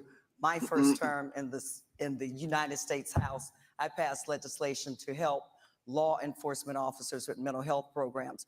Your first term in the Senate, you voted to turn Medicare into, basically to abolish it, and then turn it into an underfunded voucher program. And then you gave the biggest tax break to the richest of the rich and said you'd pay for it with cuts to Social Security and Medicare. Running out of time, I'll give you 30. No, this is an important topic. So number one, and we'll fact check it. I'm going to put it on my website now, and all of you can love, the media loves to fact check. There is not a single federal law on the books that she sponsored and got passed. Not one. I think she named 2 post offices. I've done that too. But she's not passed a single federal law. That's number one. Number two, in terms of the tax, you know what we did in 2017? Do you know why today in Florida and across the country, working parents have a double child tax credit from what they used to have? Because I single-handedly got it passed. Because I took on my own party, even the editorial boards had to recognize it. I took on my own party and we doubled the child tax credit. And I took on my own party, the Wall Street Journal, even corporate interests. So I'm very proud of my record. In the last 12 you there, Senator. May I respond to that? Congresswoman, yes. Look, the senator has obviously resorted to lying, cheating, and trying to steal. But it's embarrassing that you think that honoring a person who is a hero by naming a federal building after them is nothing. I think honoring a police officer who was killed. Lord, it's bad enough black women mommy black men. Now they're trying to mommy the other men too. In the line of duty is everything, Senator. It matters to his family. It matters to his community. It matters to his department. It matters to me. I think it's sad that it doesn't really matter to Congresswoman, you. both of you, we need to move on. We I know, have but so I did much not more say it here. didn't matter. I said that that's all she's done. That's all I said. That's all she's done. Well, I, you on the said other it hand, have doesn't saved matter. millions of That point is jobs. made. We're going to move on. And And by the that's way, not the true. lying and the How cheating, gullible the do lying you will be think the Florida lying voters is are? now the lying is How going to be fact checked. gullible do you I'm not think sure where I'm Florida cheating or voters stealing. The are, next Senator? topic, and the question goes How to you, gullible? Senator. All right, great. In an August interview, Senator, you said, quote, abortion is the killing of an unborn human being, and that you do not believe the dignity and the worth of human life is tied to the circumstances of their conception. You've now signed on to fellow Senator Lindsey Graham's bill for a national abortion ban. My question to you specifically is, if reelected, if your vote can make a federal abortion ban with no exceptions the law of the land, will you vote yes? Number one, I'm 100% pro-life because not because I want to deny anyone their rights, but because I believe that innocent human life is worthy of the protection of our laws. That said, every bill I've ever sponsored on abortion, every bill I've ever voted for has exceptions. Every one of them does, because that's what can pass and that's what the majority of people support. Now, what was before us today in Congress that you talk about Lindsey Graham's bill, that's a 4-month ban. Okay, that is more lenient than every country in Europe except for 2. The extremist on abortion in this campaign is Congresswoman Demings. She supports no restrictions, no limitations of any kind. She voted against she's against the 4-month ban. She voted against the 5-month ban. She supports taxpayer-funded abortion on demand for any reason at any time up until the moment of birth. That's what she supports. That's the extreme position here. I have shown a willingness to work with people to save unborn innocent human life. She opposes any limitation of any kind, and no one ever asks them about that. Congresswoman Demings. Senator, how gullible do you really think Florida voters are? Here comes the mommying. Number one, you have been clear that you support no exceptions, even including rape and incest.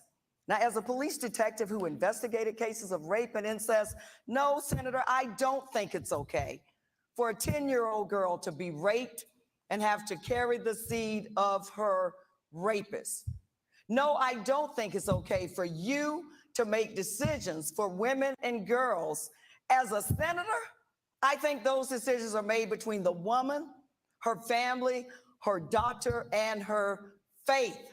And to sit over or to stand over there and say that I don't support abortions up to the time of birth is just a lie.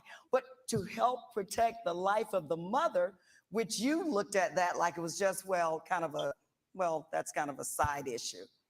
Senator, you know that you have said you don't support any exceptions. But what you're saying tonight... Yeah, number one, the bill that she's attacking me on has exceptions.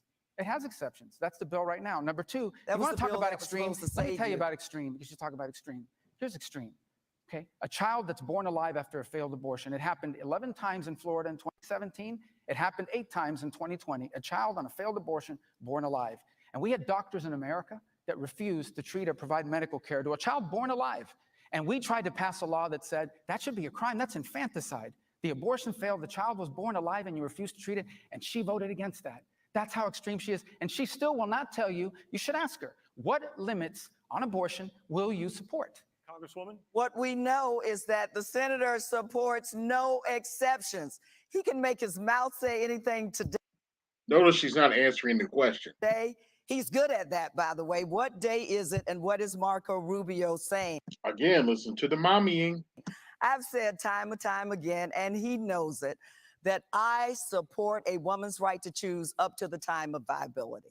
Senator, before we go, I want to get back to the original question, because I understand that you said you have supported legislation that has exceptions, and that this particular bill that Lindsey Graham has drafted, you signed on to, does have that up to 4 months. But I asked you a specific question. That is, if you get the chance in another 6-year term to vote for a federal abortion ban with no exceptions, would you vote yes if it would make it the law? No, listen, I've already told people what I don't believe that the value of a human life is determined by the circumstances. Right, I gave but the law that can pass in this country, I'm interested in saving human lives. And that's why every law that's out there has exceptions, including the one that she's attacking me on has exceptions. Every law I've ever passed has exceptions. We're never going to get a vote on a law that doesn't have exceptions, because that's what the majority of the American people are. And I respect and understand that. And that's what I support. But she's still, you haven't asked her. No one here's asked her. She still won't answer what specific limits. She's never voted for a limit, not after 4 months, not after 5 months. And by the way, on the issue of exceptions, I'm being attacked on a bill that has exceptions. It's written right in there. My name is on that bill. My name is on that bill. There's a reason why no bills were ever introduced without exceptions. That was asked, because that can't pass without that in there, and I understand and recognize it, and that's why I have continued to support bills that have exceptions. But she supports no limits of any kind. That is out of the mainstream. That is radical. She supports letting a doctor let an unborn baby, a born baby born alive, and the doctor doesn't have to treat it. That's time. Another minute to you, Congresswoman Demings. Marco Rubio has been clear that he supports no exceptions, even in the cases of rape and incest. He said it time and time and time again. But what I can say to him, and I can say to Florida, we are not going back, Senator, no matter how obsessed you are with the woman's body and her right to choose. We are not going back to a time where women are treated like second-class citizens or like property. And I'll say it again, because obviously he didn't hear or he doesn't want to. I support the bombing is strong with this one. Well, can you ask if she supported a 24-week ban? Will you support a 24-week ban? Because you didn't support a 20-week ban. You didn't support... Up to the time of viability. But when is that? That's the vague language they all give. And then they talk about the doctor and the family. Let me tell you who else is in that room, that abortion room. The government is in that room because she brought them in there. She wants the taxpayer to pay for that abortion. That's government involvement. Not just to pay for that abortion, but to pay for them all over the world. For a woman and our girls. That's a radical. I believe at this point we're going to move on. I'm going to ask that you both allow me to move on with this debate. We still didn't hear what limits she supports. This next question comes from Rick Christie, executive editor of the Palm Beach Post. Good evening, Congresswoman Demings. Just today, a New York Times Siena College poll shows voters overwhelmingly believe American democracy is under threat. A Washington Post analysis shows election deniers are running for office in 48 of 50 states. The New York Times poll also shows more than 2 in 5 registered voters, including 37% of independent voters, are at least somewhat comfortable in voting for a candidate who says they don't accept the results of the 2020 election. Will you accept results of the 2022 election? Let me start here, if I may. My mother, the maid and a janitor, worked long, hard days, but I can never remember a time they did not vote. If our car wasn't working, they would pay somebody a couple of dollars to take them to the polls. Why on earth would we try to stop them from voting? They were able to vote because of our democracy, the wonderful system of government that we have. No, it is not perfect. But our system of government is what allows us to be here tonight. We have to do everything within our power to uphold the Constitution, protect the rule of law, and protect our democracy, and protect each person's, Republican, Democrats, and independents, right to vote. That's what I did as a police officer and a police chief. I took an oath that I would protect and serve, defend the Constitution, not just for people who looked like me or the richest of the rich, but for all people. All right, Congressman, that's time. The same question goes to Senator Rubio. Yeah, first of all, I don't know who the rich are, because my dad was a bartender at banquets and my mom was a janitor, so we have that in common. And I will tell you this much. I've never denied an election, ever. I've never said an election. I'm not like Stacey Abrams in Georgia that denied her election. I've never denied an election. I think in Florida, shots fired. Shots fired. Elections have to have rules. And Congresswoman Demings supported this effort to have a federal takeover of elections. What would that look like? You can't ask for ID. You have to ask for ID to get into her neighborhood where she lives, and that you have every right to have that. But you can't ask for it when they vote. Allowing people to drive around with a trunk full of absentee ballots. Allowing people to basically register on an hour before the same day of the election, show up and vote and inject chaos. We have to have rules and we have to have laws. And those laws have to be followed. Florida has good election laws, and we have record turnout, like they had record turnout in Georgia, which they were out there calling some sort of segregationist Jim Crow bill. No, these are rules. These are rules that allow people to have confidence that their vote counted and their vote mattered. They're not suppressing anyone's vote. They are rules designed to make sure the system works the way it's supposed to Let me work. just get you on record here that you will support the results of the 2022 election. We have great laws in Florida, absolutely. But will you? Sure, because I'm going All to right, win. that's So I done. look forward to supporting that. But We're moving on.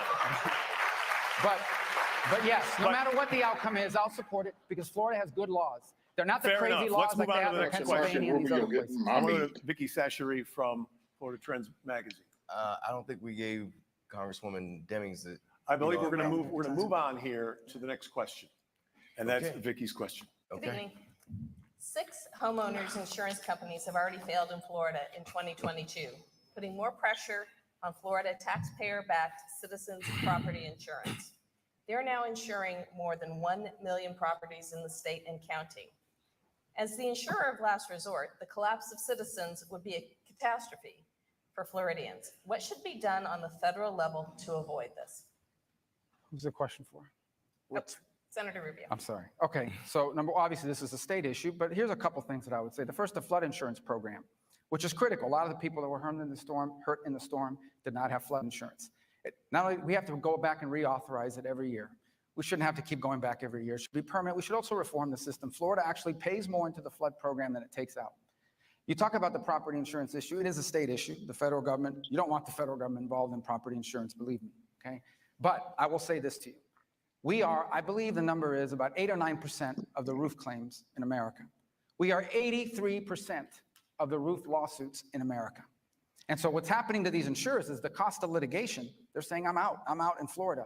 And look, I worry about it. My property insurance is up at the end of this year. And other people should be worried about it because when your property insurance goes up, if you can't afford it or you don't have it, the mortgage company will force place you. And your mortgage could double. So we are facing a looming crisis. I think it's something the state has to get their arms around, but I am certainly in favor of not just reauthorizing, but reforming the flood program, separate from the wind, the flood program, and reforming it so that Florida's treated fairly. Senator. Congresswoman, you have 60 seconds to answer this same question. Would you like it repeated? No, I don't, but thank you so much. Vicki, let me tell you, as the senator works very hard to say it is a state issue, that doesn't mean at the federal level we should not care about what citizens in Florida are going through and try to do something about it. Marco Rubio has spent more time at the state level than certainly any person on this stage. So it's interesting to hear him say how that's such a state issue. Well, what in the heck did he do about it when he was the Speaker of the House or serving? He's been in elected office since 1998. And insurance in Florida has tripled. And people are suffering. I sent a letter to Governor DeSantis saying, yes, I know it's a state issue, but how can we work together to lower the cost of property insurance for Floridians? Because people are suffering. We got to prepare for the next hurricane. Are we going to wait and do nothing? I asked him to call a special legislative session to talk solely about this issue. We have got to get the property time, Congresswoman. insurance Senator down. Rubio, I want to give you 30 seconds to rebut. Well, first of all, when I was in the state legislature, if we want to go back to that, we actually had a special session and we passed a reform. You know who the governor was at the time? Charlie Crist, your gubernatorial candidate. I think you've endorsed him. So you should ask him if it didn't work. But we certainly supported it, and we certainly made it happen. So that's number one. Number two, I would say that, trust me when I tell you guys, trust me when I tell you, a federal government that struggles to deliver the mail in a regular and consistent basis in parts of this country, you don't want them in charge of your property insurance. We would be the only state in the country that's asking the federal government to take over their property insurance. Look, do I care about the issue? Yeah, I care about the issue. I'm about to pay $8,000 a year more for That's property the 30 insurance. seconds. Thank you, Senator. We're going to move on to the next question. This question goes to you, Senator. 5 days ago, the Parkland mass shooter who killed 17 people at Marjorie Stoneman Douglas High School avoided the death penalty. That shooter and the killer who took 8 lives at an Indiana FedEx facility last year were both 19 years old when they killed. The killers in this year's mass shootings in Buffalo and Uvalde, Texas were both 18. All used legally purchased AR-style rifles. In the nationally televised CNN town hall 3 days after the Parkland massacre, you said, quote, if you are 18 years of age, you should not be able to buy a rifle. I will support a law that takes that right away. Would you still support that federal law? Let me tell you why that law doesn't work and why that proposal doesn't work. We had a shooter last Thursday, tragic, in North Carolina. He was 15. Where did he get the gun? He didn't get it from a gun show. He certainly didn't buy it. He's 15 years of age. We've had shootings in the state. Pulse was a terrorist attack. A licensed security guard with a permit to carry firearms, extensive background check. The guy in Parkland, this killer, everybody knew who it was. Even before they announced who the person was, everybody in the community knew who it was because this guy had long problems. He'd been acting up for a long time and everybody knew it. And here's what happened. The sheriff did nothing about it. The school district did nothing about it because they didn't want to arrest kids and fell through the cracks. Even the FBI cracks it fell through. So that's why one of the first things I did when I got back to Washington is I sponsored a bipartisan red flag law styled after Florida, not the crazy one they just passed, a real red flag law that would allow the police department to go before a judge and remove your guns if they can prove that you are a danger. The one they passed allows some coworker that doesn't like you to go to some liberal judge and take away your Second Amendment rights. So I think the solution to this problem is to identify these people that are acting this way and stop them before they act. I want to stop you here, Senator, but before I go to Congresswoman Demings, I want to make sure that I understand that what you said in 2018 is not what you believe is the solution today. I do not believe be a ban on 18 or 19 or 20-year-old. A 15-year-old just got a gun, got a shotgun. But that's one case. I just want to make sure. No, it's more than one case. But the one in Connecticut also involved the exact same we could do this all night, but I want to make sure that you don't support that anymore. It is an important point. Denying the right to buy it is not going to keep them from doing it. Here's the fundamental issue. The fundamental issue is why are these kids, why are these people going out there and massacring people? This is the same argument and they don't kill everyone. I understand, sir, but I want to go to Congresswoman Demings for 60 seconds. You know, people who are the families of victims of gun violence just heard that, and they're asking themselves, what in the hell did he just say? Senator, you used the Pulse nightclub shooting as your inspiration to run again for the Senate in 2016. Pulse is in my district. And yet, you've done nothing to help address gun violence and get dangerous weapons out of the hands of dangerous people. Florida, after Parkland, after you made promises that you had no intentions on keeping to the parents of Parkland, Florida passed legislation raising the age to have an assault weapon, passed red flag laws that we've seen 7,000 plus instances where they've been used now. Our primary responsibility is the safety of Floridians. And Senator, 24 years in elected office, and you have not yet risen to that occasion. And then when asked about it, you say something that makes no sense. All right, Congresswoman, thank you. Senator, 30-second rebuttal. Ooh, she mad. What makes no sense is that we're going to actually pass laws that only law-abiding people will follow and criminals will continue to violate. The truth of the matter is, at the end of the day, that Americans have a Second Amendment right to protect themselves. They have, and these killers that are out there, if they're intent on killing, as they are, they have found multiple ways to get a hold of weapons and cause mass destruction. Just the other day, he used a shotgun, which would have been covered by any of these restrictions. I have a bipartisan red flag law sponsored with Senator Jack Reed, but the problem is that the leftists in the Senate and in the House, like Congresswoman Demings, are against it because they want the California red flag law that allows your coworker has a grudge against you and can go to a judge and take away your guns. That I'll never support. That's the 30. I'm going to overlook Senator-elect Demings. We're going to just blow by that. Congresswoman Demings. Thank you. Look, every time we talk about responsible gun ownership and legislation that can help protect lives, you pull the Second Amendment out. My father was a gun owner. Has nothing to do with the Second Amendment. This is about taking dangerous guns out of the hands of dangerous people. And the overwhelming majority of people in our nation want us to do just that. Like I said, here comes the mommy. People being gunned down in first grade, fourth grade, high school, college, church, synagogue, a grocery store, a movie theater, a mall, and a nightclub. Congresswoman, and do nothing. That is time. I want to give you 30 more seconds, Senator. Well, everything she's for would have done nothing to stop any of these shootings. Every one of these shooters would have passed the background check that she keeps insisting on. No one here is in favor of mass shootings and violence. And that's why she says we did nothing. That's not accurate. The truth, today, you go to the Department of Homeland Security website, and there's a clearinghouse. She's going to mock it. She shouldn't, because the idea came from a Parkland father. And there's a clearinghouse there that basically tells schools, for example, this is what works for safety and this is what doesn't. And we got that put in there. You know who's trying to take that down? The Biden administration. Because they say that to have a school safety clearinghouse is discriminatory against minority students. 30 more seconds, Congresswoman. Is fine. But Senator Rubio thought that he could reduce this very critical issue to supporting a clearinghouse on the Homeland Security website. And he thought he would get a pass for the mass shootings that we've had in our state and doing nothing significant to do anything about it. Your primary responsibility, Senator, is to protect the safety of the people. Why do I feel like I'm listening to a mother talk to her child? I'm just saying. I'm just saying. That you represent. We just passed the bill they wanted, and there was a shooting a week later, and a week after that. Why don't we just stop arresting murderers? The only people that follow these laws are law-abiding citizens. A rapist, we are out of time on this issue, and in this half of this debate, we've reached halftime, and it is brief. So everybody stay tuned. We have many more issues to get to. You are watching Decision 2022, the U.S. Senate debate for Florida. Palm Beach State College, 90 years of preparing top graduates who are in college.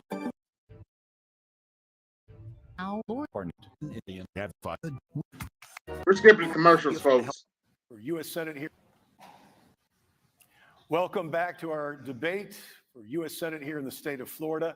I think we all agree we touched on a lot of very important emotional issues, and there are many more in this half hour. Senator Rubio, I want to direct this next question to you. This week, the Biden administration changed its policy. Now, Venezuelans who cross the southern border will be sent back to Mexico and banned from ever applying for asylum in this country. Do you support that? You mean Joe Biden just instituted Trump's return to Mexico policy? There's more to it, but it's the ban on ever applying. That's exactly what he did. Look, Congresswoman Deming says that what's happening at the border is nothing unusual. We have 5,000 people a day crossing the border. You know how many people have entered our country illegally since Joe Biden took over as president? 5 million. You know how many have entered this country just in the last 12 months? 2 million. 80 of them on the terror watch list.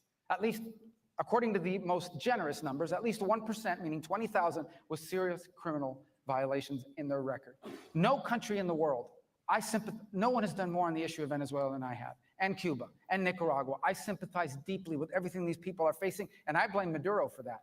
But there's no country in the world that can tolerate or permit or afford 5,000 people a day arriving at your border, saying the magic words, and getting asylum. And she says that's not a problem. She says there's nothing unusual about it.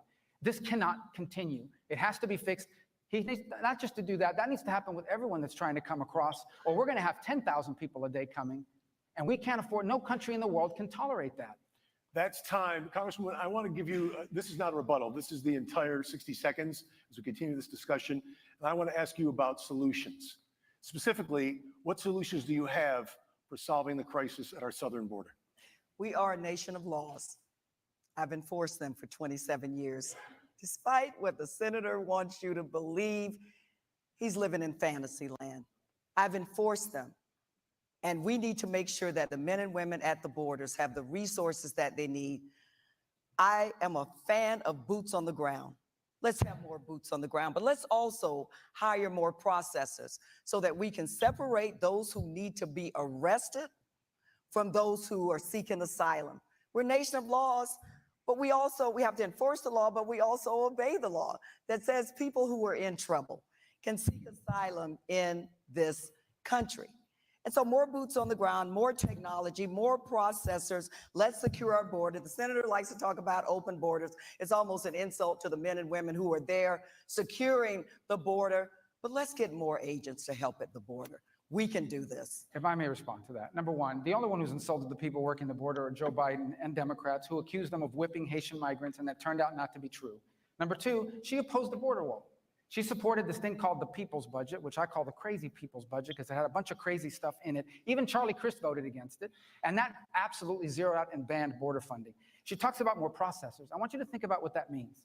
What that means is now when someone crosses the border, turns himself in, claims asylum, they're usually held in detention for 2 to 3 days while they process it. What she's arguing is let's hire more processors so we can get them through faster. So we can push people through instead of 1 day to 3 day detention. Let me stop no day you there, detention. Senator, This can't continue. We have to stop. Let's ask the Congresswoman to respond to that. You have 30 seconds, Congresswoman. If we have more processors and they don't meet the standard for asylum seekers, you send them back. Yes, we need to secure our border more. I think we can do that with technology, more boots on the ground, and more people to process those who need to be turned back, those who are breaking the law, from those who are asylum seekers. Senator, enforce the law, but also obey the law as well. Which boots does she want on the ground? She was against National Guard deployment. They demonized the Border Patrol. And they talk about processors. Who are you talking about, Senator? Well, your party. Who demonized the... You have, and your party has, That's Congresswoman. a lie. Absolutely true. And let me tell you something else that they've done. Here's the other thing they've done. They talk about more processors. Would you be willing to do anything to win, Senator? They talk about more processors. Okay, so people, everybody, the Biden administration. Oh, the mommy is strong with this one. Lord. This has devolved. I want to move on to the next issue here, traffickers give you the magic word. You say, and they let you in. More processors I am forced to move on at this time. How gullible do you think people are? The next question is going to come from Vicki Seshery from Florida Trends Magazine. Vicki? Representative Demings, last year you backed legislation that increased Social Security benefits and would require high-wage earners to pay more in Social Security taxes. Why should Congress raise taxes to pay for a broken system? Well, number one, we have to think about what the promise of Social Security was. It was to keep our seniors out of poverty. And you know, being in elected office and the critical position of being a United States Senator, it is about making choices to protect people. I believe that we've got to do everything within our power to protect those who have had to go to work every day and deserve to be able to retire with dignity and respect. Governing is about priorities, and Social Security and protecting it is a priority for me. I'm not going to sacrifice it, and we need to do what we need to do, whatever that is, to protect it. We can do that. Follow-up question for Senator Rubio. Florida's junior Senator Rick Scott proposed 11-point plan to rescue America requires, quote, all federal legislation to sunset in 5 years. If a law is worth keeping, Congress can pass it again, Senator Scott says. That includes Medicare, Social Security, and VA benefits. Do you support putting these federal entitlements on a chopping block every 5 years? No, and that's not my plan. That's Senator Scott. He's doing a great job. He's not very shy. You should ask him. He's more than happy to talk to you about his plan. I can tell you, on the other hand, if you want to talk about radical plans, Congresswoman Deming supported a radical plan. I already mentioned earlier the people's budget. Let me tell you the other gems in that budget. It raised $9 trillion in taxes. $9 trillion in taxes. I already told you about the $10.25 tax on a barrel of oil, which would have meant a 35-cent increase on the gas prices you're already paying right now. Let me tell you what else it did. It zeroed out the war on terror. It took $1 billion out of the Pentagon. This is crazy stuff. And that's not a plan. She voted for it. She didn't just put her name on it. She actually voted for the crazy people's budget, a socialist budget. She voted for it. I don't even know if she remembers she voted for it. I hadn't seen the socialist budget. Well, you voted for the people's budget, and it's a socialist budget. Trust me when I tell you that any budget that zeroes out the war on terror, takes $1 trillion out of the Pentagon, okay, raises taxes by $8 trillion on working Americans, is a socialist budget. And she didn't just have her name on it, she voted for it. That's your time. Congresswoman Demings, 30 seconds to Senator, you're repeating yourself again. We've seen this show Well, before. hold on, wait a minute. So are you. Socialists, crazy, Marxist, silly. But which one that must be on your list for your talking. Yeah, but so are you. So you should be ashamed of yourself.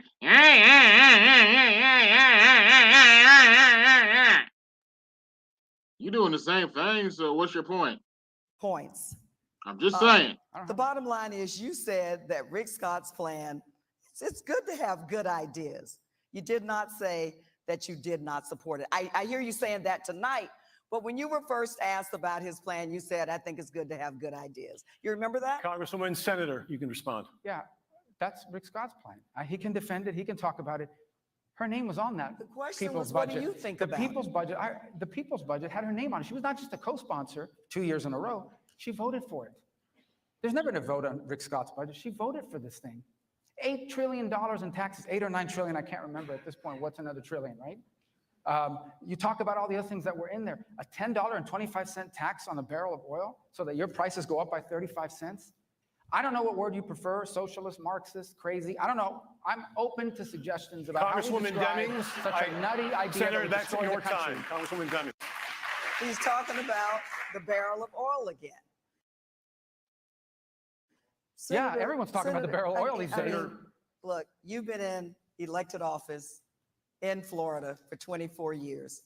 And what we have been left with is skyrocketing property insurance, lack of affordable housing, health care, gone through the roof. We haven't expanded Medicaid. People are hurting. And you know what, Senator, when I talk to your voters around the state, you know what they say?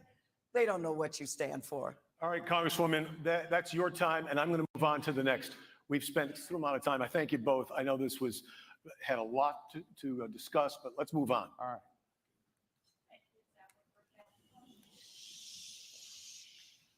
Congresswoman, this is going to go first to you.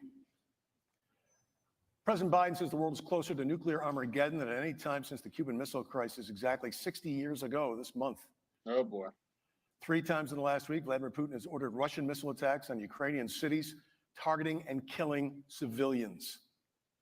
If Russia next fires a limited-range tactical nuclear device at Ukraine, or strikes a NATO ally like Poland, even with a conventional weapon, what's the correct response by the Biden White House and NATO? Well, we have to hold those who are not our friends accountable. And Senator, that does include Russia. It's not just China. Russia has attacked our friend Ukraine, what they thought was going to be over in a few days, as you know, has been going on for almost a year. We have to continue to support Ukraine and our NATO allies. Of course, we've got to hold Russia accountable. We always use diplomacy around the NATO table. We cannot afford to have a nuclear attack. And the United States has to do everything in its power to prevent that from happening. Senator, same question to you. Well, on the first point about Vladimir Putin, I was against Vladimir Putin before being against Vladimir Putin was cool. I mean, and I remember that very well because Hillary Clinton and the Obama administration tried to reset relations with him. Now, I'm not sure the president had to do it over again. He would choose the words Armageddon or Cuban Missile Crisis, but there's no doubt about this. Vladimir Putin is losing this war. And if he loses the war, he'll lose his position. And, you know, I don't think the retirement plan for former Russian dictator presidents is a very good one.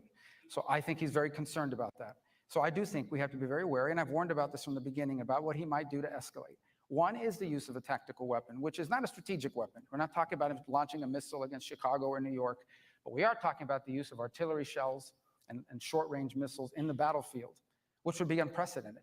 And I think the response to that has to be a unified response that perhaps takes out what it is that launched those and where those were launched from. I think the likelier scenario, and the one that really is concerning, is that he would attack, for example, an airport in Poland. At that point, NATO would have to come together and decide whether they're going to invoke Article 5, and the United States needs to live up to its NATO commitments. Let me ask the Congresswoman, to that point, the NATO response, we know what the NATO charter says. Poland's attacked, as the senator's scenario says, perhaps the airport. What is the response from the United States as well as NATO? We have to do everything within our power to protect our NATO allies. Everything within our power. If Poland is attacked, then there has to be an immediate response. And I believe between our military and the Department of Defense and our experts and our intelligence community, based on the intelligence on the ground, I believe that that response will be sufficient and swift, but we've got to leave it in the hands of the people who are there and the people who are involved in this every day, with the ultimate goal of keeping America safe and keeping our allies, our NATO friends safe. All right, Senator, I have 30 more seconds. Well, just to add, I think the response needs to be proportional. And what I mean by that is that the NATO alliance will have to meet, and this can't be unilateral. The NATO alliance will have to meet and decide what is a proportional response, and that would depend on the nature and level of the attack. But it has to be an allied response, not simply a U.S. one. That's what's most critical here. It's not anything at our disposal, because we're not talking about the use of strategic weapons or starting World War III, but there needs to be one. I would argue to you tonight that they've already attacked NATO, because the Nord Stream pipeline underwater that supplies Germany from Russia has been bombed. It was bombed. And everyone's wondering, I saw a news report, well, they're saying Russia may have done it. Well, who else did it? Luxembourg, Senator, Belgium? Senator, Of can you course it wrap was the this up in 10 Russians. seconds? I need to move on. All right. We good? Yep. All right, I want to go back to Rick Christie from the Palm Beach Post. Rick? Congresswoman Demings, Senator Rubio has called Democrats' attempts to pass a new federal voting rights law an effort to, quote, ram through an election law to make sure you never lose power, to make it easier for Democrats to win. Why are new federal protections of voting rights needed? Well, let me say this. I'm not the person standing on the stage who supports suppressing the right to vote.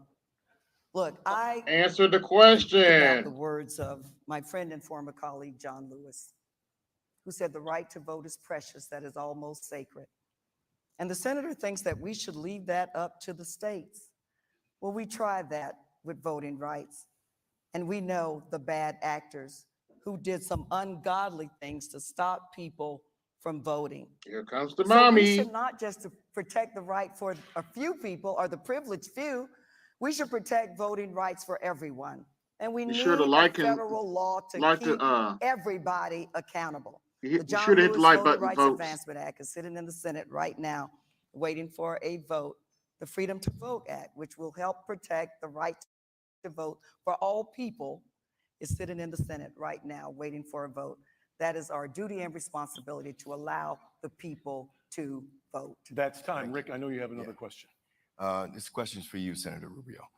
In January, you wrote in the Federalist that Democrats' push for voting rights is about, again, quote, exaggerated problems and imaginary fears, unquote. Can you give us specifics on what you mean by that? Sure. It's never been easier to Please. vote. I'm sorry? I It's didn't hear. never been easier to vote. It's never been easier to vote. In Florida, you can now vote by mail for any reason.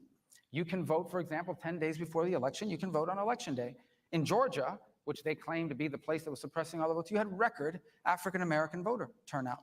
To compare what's happening now to the Jim Crow era, where people were literally murdered, where people were forced to take poll taxes and pay poll taxes and literacy tests, what are we talking about here? We're talking about this. We're talking about, number one, when you go vote, you show an ID. I have been a Hispanic man my entire life. I'm a minority.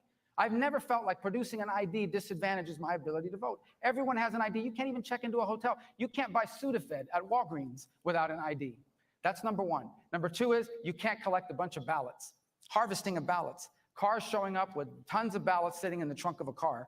Things like that that they want to force down the throat of every state in the country.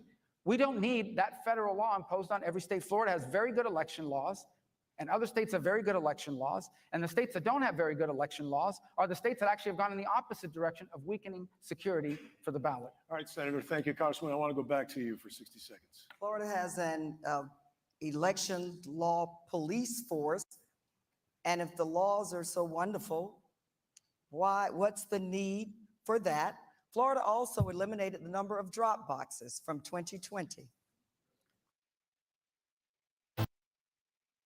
Why do that, particularly in certain areas, Senator? Your job is to make sure that every person votes. The ones who may vote for you and the ones who may not vote for you. That is your responsibility. So if it's so perfect, why the adjustments? We need to hold states accountable to make sure every person, although that scares the senator to death, has the right, the precious right, to cast their vote. Senator. Yeah, I'm trying to suppress the vote, and I'm wasting a lot of money telling people to go out and vote, because that's what my campaign has been all about. Number two, I've never supported any suppression effort. Listen, we've had laws in this state. How come all of a sudden a drop box is the standard by which we judge whether people are being allowed to vote or not? We didn't have drop boxes 10 years ago. We didn't have drop boxes in 2016 when the Congresswoman was first elected to Congress. We didn't have drop boxes in 2012 when Barack Obama won the state of Florida running for president. That's a method of voting that doesn't advantage one group or another. There's danger involved in drop boxes. People need to think about it. Okay, imagine if someone decides, oh, there's a drop box. I'm just going to put some explosive in it and blow it up and burn all of those ballots, and now those votes don't count at all. Okay, there is something with elections. There are two things that are very important. Number one, the count has to be accurate. The votes have to be counted accurately. But the other is there has to be public confidence. The public has to believe that the elections were fair and balanced. And that's what I've always been in favor of. But what they want is a federal takeover of the elections. I do not want a federal takeover of our election system. I oppose it. That's time, Senator. Congresswoman? That's nonsense. that we want a federal takeover. We Here comes the passed the Voting Rights mommy. Advancement Act in the House of Representatives because of the unbelievable voter suppression efforts that were going on by the senator and his party. Well, which voter Let suppression vote is that? people vote. That's nonsense, what he just said. We want every person to vote. And Senator, we've been busy too, encouraging people to vote. It doesn't threaten me. It doesn't scare me to let the people vote. And that's time. I want to move on to another issue. We are coming close to the end of the debate. I want to make sure you both get all your time for closing statements. This is going to go to you first, Congresswoman. The Biden National Security Plan identifies Russia as an imminent danger and China as the greatest long-term threat. Given President Xi's comments Monday that included threats to Taiwan, what should U.S. policy be with China moving forward from here? We've got to hold China accountable. We've got to hold them accountable for the violations of our intellectual property. We've got to hold them accountable for, look, the bottom line is the United States is the world power. We're the most powerful nation in the world. We know that China has not been the best player, the best actor, and we have to hold them accountable. What President Xi said about possibly taking Taiwan by force, that is totally against our principles and our values. And we have to take action if there's any serious effort to do that. Look, I serve on the Intelligence Committee as well as the senator does. That is something that we have been monitoring just about every day. If China makes any aggressive actions, deliberate actions to take Taiwan, join the then there has to be conversation. a response from the United States. Senator? Yeah, first of all, I would say that there's a fact, every major anti-China proposal that has been voted on in the last 5 years have been my bill. So much so that China has actually sanctioned and banned me. And I was very upset about that because I had to cancel my vacation in Wuhan. So, but all kidding aside, the 21st century will be defined by the relationship between the United States and China. We wasted 20 years thinking that once China got rich and prosperous, they would become like us. And we woke up into a world where they don't want to become like us. They want to replace us. We made one mistake. Number one, we allowed American manufacturing to leave this country and go to China. And so today they own the manufacturing capacity. 88% of pharmaceuticals come from there. So that's why I've worked on things like bringing the pharmaceutical industry back to the United States, particularly in Puerto Rico. And I have a bill that will do that. The second thing is we have to begin to invest in our military, particularly in the Indo-Pacific region, to defeat the weapon systems they're innovating. We don't need the Pentagon spending all its time producing videos on the proper use of pronouns. We need them focused on how to blow up aircraft carriers made by China. Thank you. Congresswoman, number 30 to you. The bottom line is we have to hold China. I'd ask the audience to please respect the candidates' statements. The bottom line is we have to hold China accountable. And your question involved their takeover of Taiwan. We have to make sure that that does not happen. And as a member of the Intelligence Committee, that is an issue that we are studying every day to make sure that does not happen. Look, the senator can play national security expert all he wants. I know he needs that for his next presidential run. Congresswoman, I need to stop you there, and I want to give, because you mentioned the senator, another 30 seconds. Here comes the mommy. Yeah, I don't know what she means by play national security expert. I'm the vice chairman of the Intelligence Committee and was the previous chairman of it, so it's actually my job. But the second thing I would say is I think holding China accountable, that's a talking point. I get it. I'm supporting the concept. It's a great banner. I'm sure it's a good bumper sticker. But it's not a plan. I actually have a detailed plan for how you address it. And one of the things we have to do, you want to hold China accountable, fix this country first. Make things in America again. Because you think things are bad now? Imagine the day you wake up and realize we can't get medicine because the Chinese have cut us off. And then we can't get gas because they have all the you refineries. off, Senator. 15 more seconds to the Senator Congresswoman. voted against the CHIPS Act. He goes around the state talking a lot about our dependency Here comes the mommy. on China because of semiconductors. And then he voted against the CHIPS Act. That would help further America's independence. And that is time for both of you because you're going to get it's a gift, full time for closing statements. Senator Rubio, floor is yours. Well, thank you for hosting this debate tonight. I'm glad people got a chance to see that elections are about a choice. Look, I've been in Washington now for 2 terms in the Senate, and in the 2 terms I've been there, no U.S. senator has gotten more done than I have. Today, parents in Florida whose child have pediatric cancer will have options because I took on the pharmaceutical companies and passed the bill that forced that. The child tax credit doubled because I passed the bill that did that. Veterans that were exposed to toxic burn pits will now get treatment at the VA and not have to fight with the VA because we just passed the bill that I sponsored, all these bipartisan, to make that happen. And millions of American small businesses and millions of American small business jobs were saved because of a bill we passed. And so I'm asking for a chance to continue that work because I have a record of not just identifying the problems, but fixing it. And my opponent has been in Congress now for half a decade and has never passed a single piece of legislation into law, not one. The only thing she does is vote 100% with Pelosi. The vote is clear, and I'm asking voters for their support. Thank you. Right on time, Senator. Congresswoman Demings. Todd, I wasn't going to start my closing arguments with the last couple of things the senator said were just not true. And let me say this. I stand on this stage tonight as the daughter of a maid and a janitor. Had the awesome honor of being the first in my family to graduate college, served at the police department, worked my way up through the ranks to become the chief of police, serving in the House and now running for the Senate. Only in America is my story possible. I just happen to believe that every person, regardless of who they are, deserves the opportunity to succeed, deserves the opportunity to make it. The senator will pick and choose winners and losers based on their ability to pay to play. He talked about pharmaceuticals. He voted against legislation that would help reduce the cost of prescription drugs and As I help said, cap here the comes cost the of mommy. insulin.